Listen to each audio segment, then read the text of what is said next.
bersama saya Dewi Mariana Elizabeth Lubis. Pada video kali ini kita akan membahas sesuatu hal yang baru, bukan seperti video-video sebelumnya. Pada hari ini kita akan membahas salah satu materi praktikum kimia fisik 2, yaitu yang berjudul volume molar parsial. Adapun tujuan dari praktikum kali ini ialah dapat mengetahui volume molar parsial, dapat menentukan volume molar nyata, dan dapat menentukan volume molar parsial larutan dan zat terlarut. Adapun alat bahan yang akan kita gunakan pada praktikum kali ini ialah seperti berikut.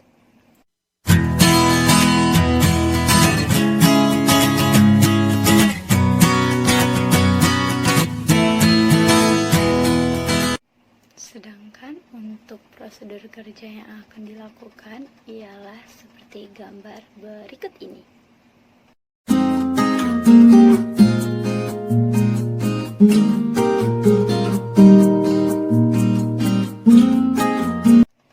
Dikarenakan kami tidak melakukan praktikum kali ini, maka saya telah mengambil salah satu jurnal yang sama seperti praktikum kali ini judulnya. Nanti di gambar yang berikut saya akan tampilkan data yang didapat pada jurnal tersebut.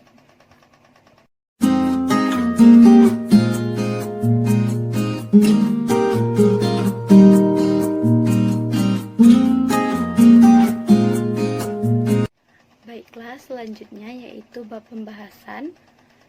Pada percobaan kali ini digunakan larutan NaCl dan Aquades.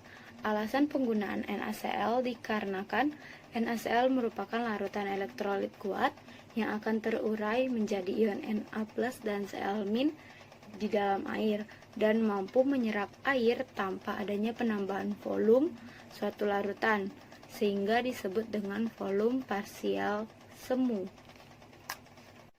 Dari data yang telah diperoleh, dapat dikatakan bahwa semakin tinggi konsentrasi larutan, maka semakin berat pula piknometernya.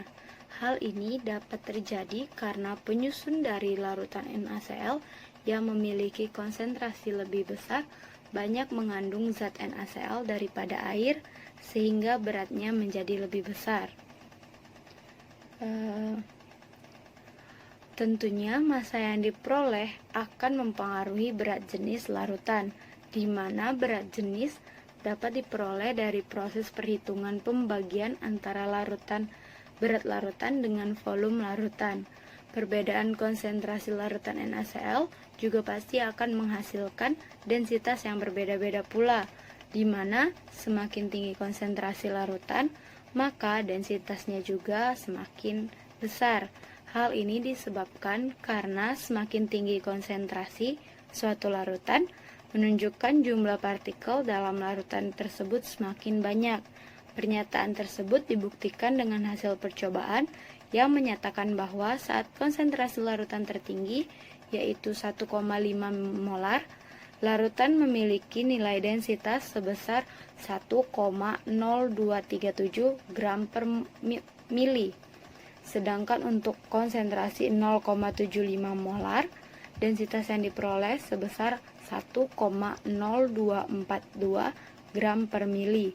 Pada konsentrasi 0,375 molar, densitasnya 1,009 gram per mol per mili maksudnya.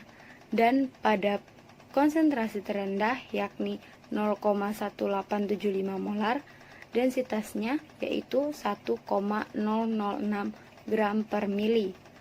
Kesalahan terjadi pada konsentrasi 1,5 molar dan 0,75 molar, di mana kurang teliti sehingga massa yang didapatkan mempengaruhi densitas yang diperoleh. Uraian tersebut secara garis besar menyatakan bahwa nilai densitas suatu larutan berbanding lurus dengan nilai konsentrasi larutan tersebut. Langkah selanjutnya yaitu menghitung molalitas larutan untuk mengetahui nilai molalitas yang diketahui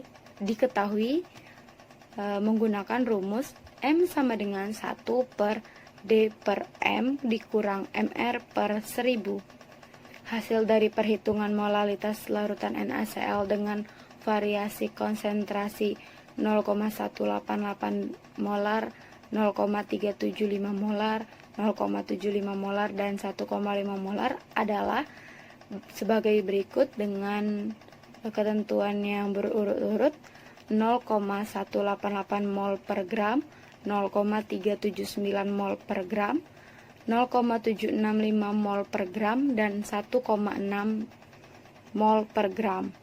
Hasil yang diperoleh menunjukkan bahwa semakin tinggi konsentrasi, maka molalitasnya juga semakin tinggi.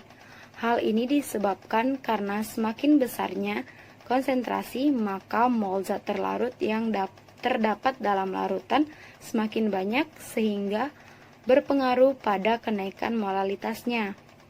Perhitungan selanjutnya ialah perhitungan volume molar semu. Pengertian volume molar semu adalah volume yang digunakan untuk menentukan volume molar komponen larutan. Volume molar yang didapatkan dari yang terkecil sampai ke yang terbesar berturut-turut ialah 109,86 cm3 per mol, 91,24 cm per mol, 91,45 cm3 per mol, dan 72,41 cm3 per mol. Hasilnya kemudian diplotkan pada berbagai grafik. Grafiknya nanti akan saya lampirkan juga di video di gambar selanjutnya. Dari persamaan yang diperoleh, yaitu Y sama dengan min 39,85 X ditambah 123,0 dan nilai R kuadrat sama dengan 0,885. Nilai R kuadrat ini menunjukkan tingkat keakuratan dan kebenaran dari suatu percobaan. Nilai R pangkat 2 yang mendekati 1 menunjukkan bahwa hasil dari percobaan tersebut mendekati sempurna. Sehingga dapat kita simpulkan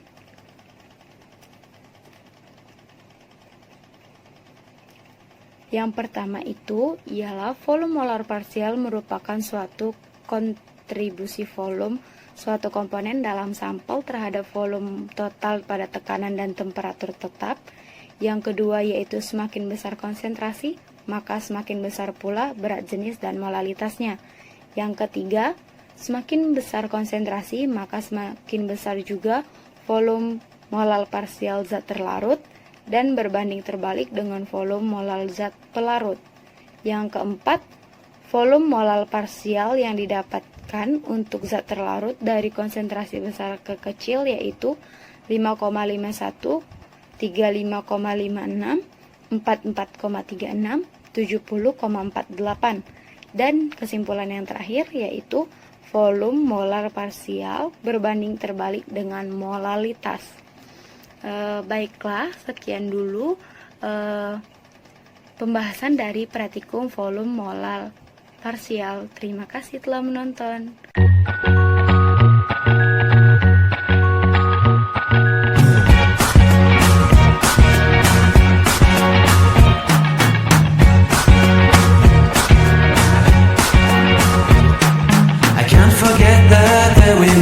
Your eyes so blue, me pressing through. I can't forget the day we met. Your smile so bright, it made me swoon. Our love is like a summer's day, hot and endless.